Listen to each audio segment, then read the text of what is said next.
All right then, ladies and gentlemen, those were the headlines. But let's start with the big interview of the day. I caught up with S. Krishnan, the Secretary of the Ministry of Electronics and Information Technology, in an exclusive conversation, the first conversation that he had with any media network. In fact, MEITY Secretary shares key priorities of the government in the IT space for the year 2025 and how the ministry is actually preparing for Trump 2.0 administration. How is it looking at investments in the semicon space and what are going to be its priorities with respect to the electronics manufacturing space? All that and more in this wide-ranging interview. Take a look.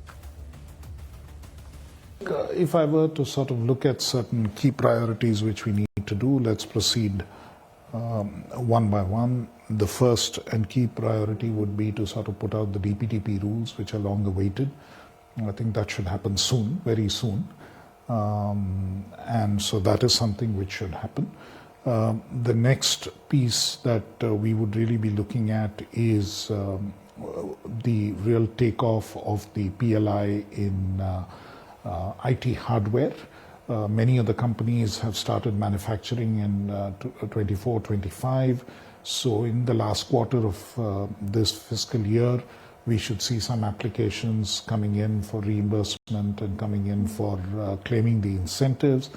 Likewise, a few big companies will also be commencing production during 25-26, starting from 1st April 2025. So we should see some substantial action under the PLI scheme for large-scale, the PLI scheme for IT hardware manufacture. We should also hopefully see we are sort of pushing through the scheme for component manufacture, so we should hopefully, the ministry would be very hopeful that that scheme would be approved early and we should be able to move forward on component manufacture in the country. That will be a new scheme.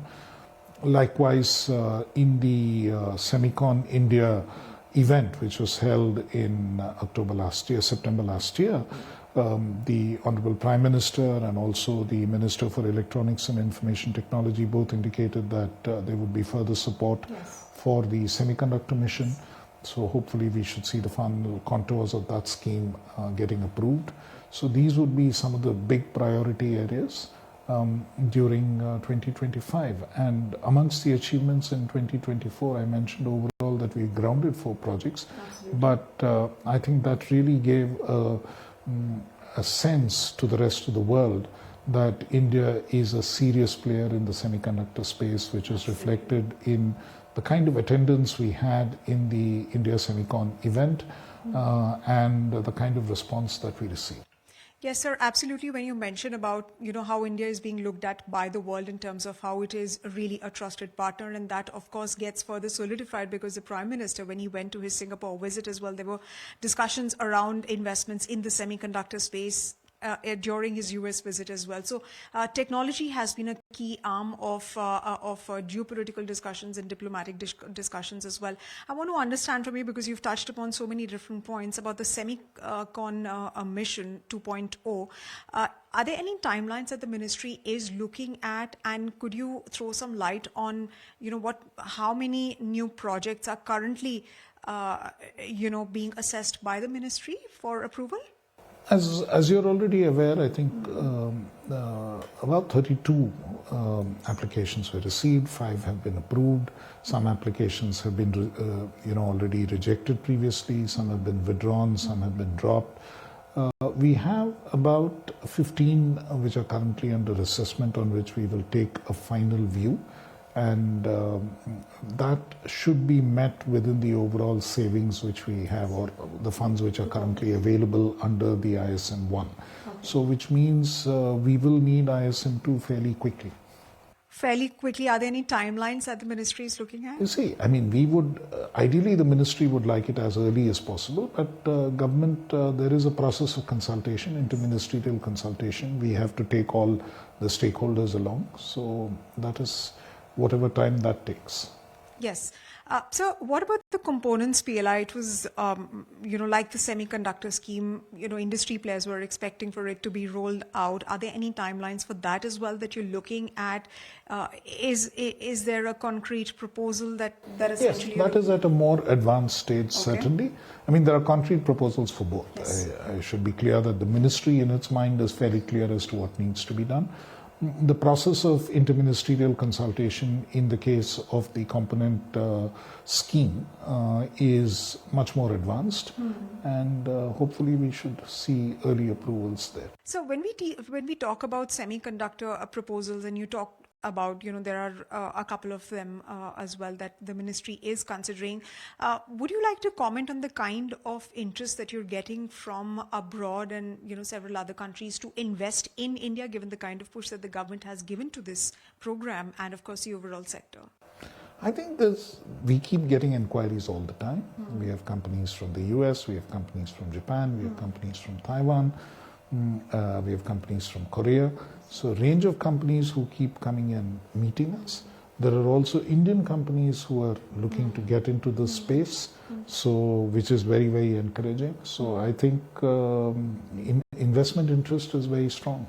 So when you talk about investment interest, we're seeing a lot of geopolitical developments also happen, particularly in the United States, where Donald Trump, president-elect, will be swearing in as US president once again in the month of January. And of course, there is conjecture in this talk that it's going to be beneficial for India, given the camaraderie that India has, with the United States.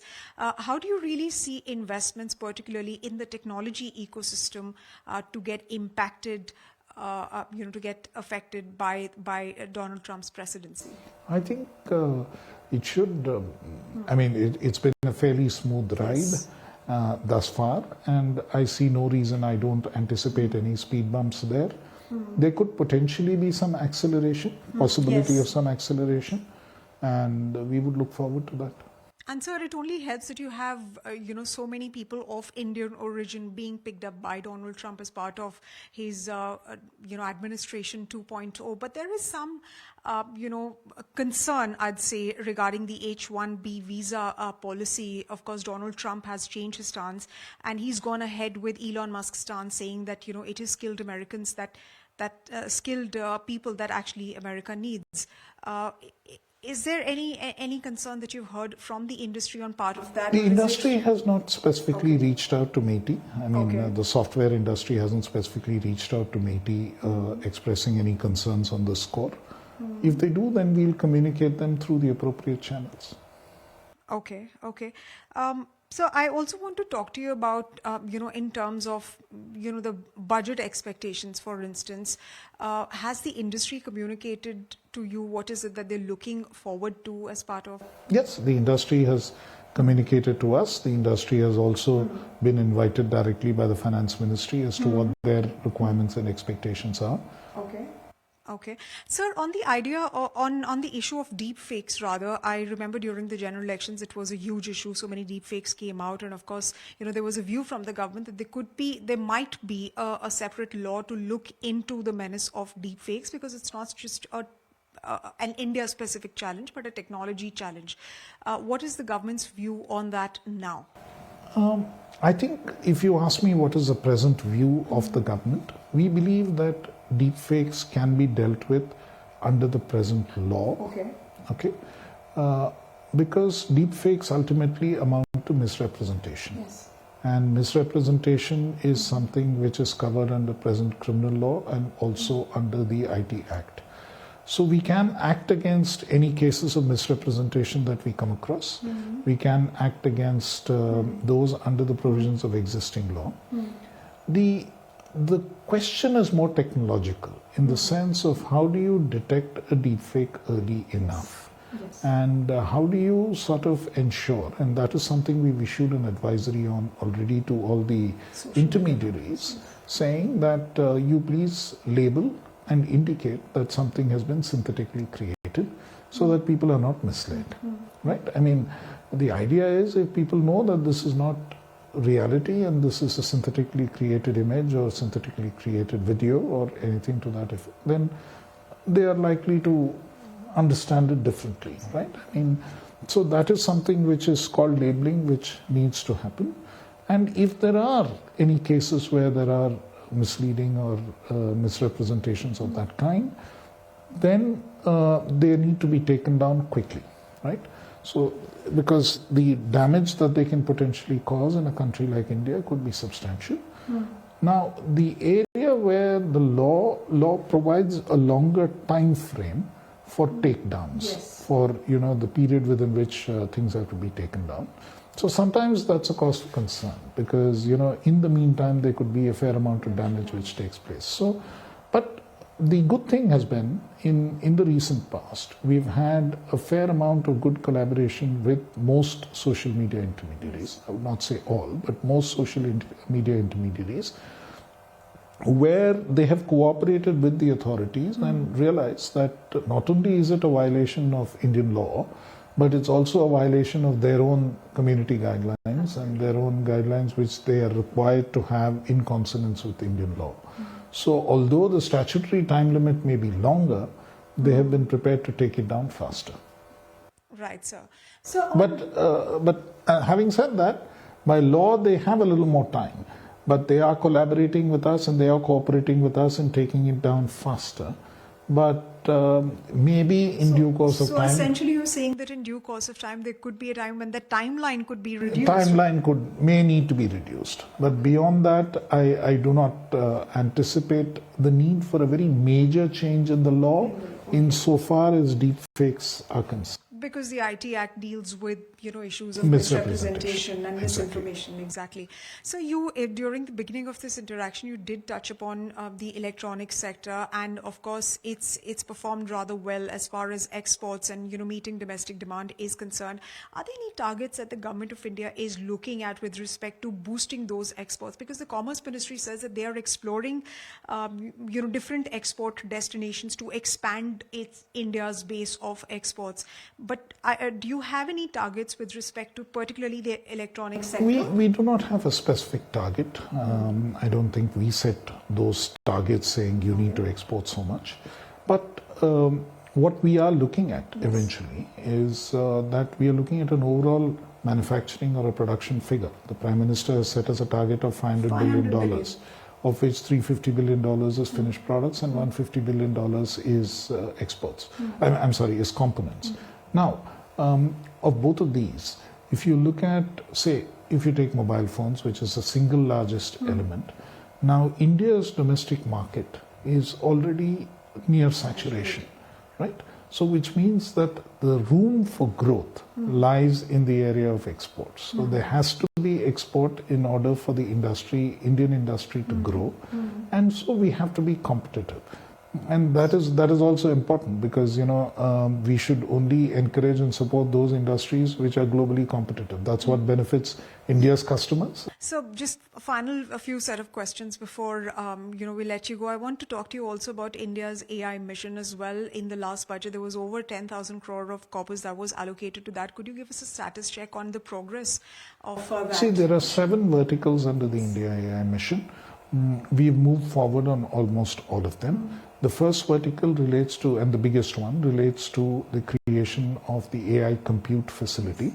About 4,500 crores out of that budget is allotted to that. We've put out a bid and we've received responses, a fairly large number of responses for providing AI compute facility in the country.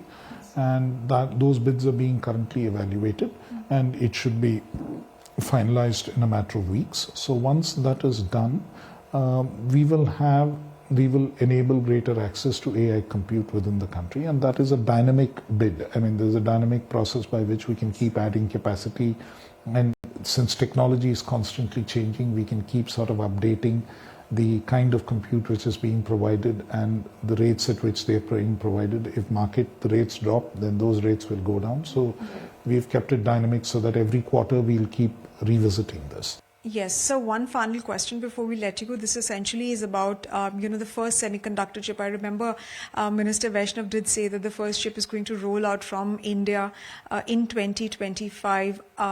Are you sticking by those timelines? Absolutely. In fact, to be very honest, I think experimentally the first chips have already been made. in the sense of both Micron and Tata from their pilot facilities have manufactured chips. Right? So to be honest, even in 2024, those chips have rolled out. The first actual production facility, I mean full-fledged production facility of Micron in Sanand should be in production sometime this year, in the later half of this year. Okay, and so what is the cumulative level of investments that you're looking at in the semiconductor ecosystem, in this year? No, the committed investments which companies have committed to make, the 5 companies, is totally about 1,20,000 crore plus. That's part of the Semicon 1. That is part of the Semicon 1. So now that is the committed investment. Some part of it has already taken place during during 2024, 23, 24. Some part is taking place currently in the current fiscal. More will happen in 25, 26. How much are you expecting? I mean, they have a cadence in terms of how much needs to be done. The Micron project will come on stream, then there will be expansions. They have 3 to 4 years, each of them, to invest. So it depends on a number of factors, the pace of investment. All right. Thank you very much, sir, once again for joining us and taking the time out and speaking with ET now.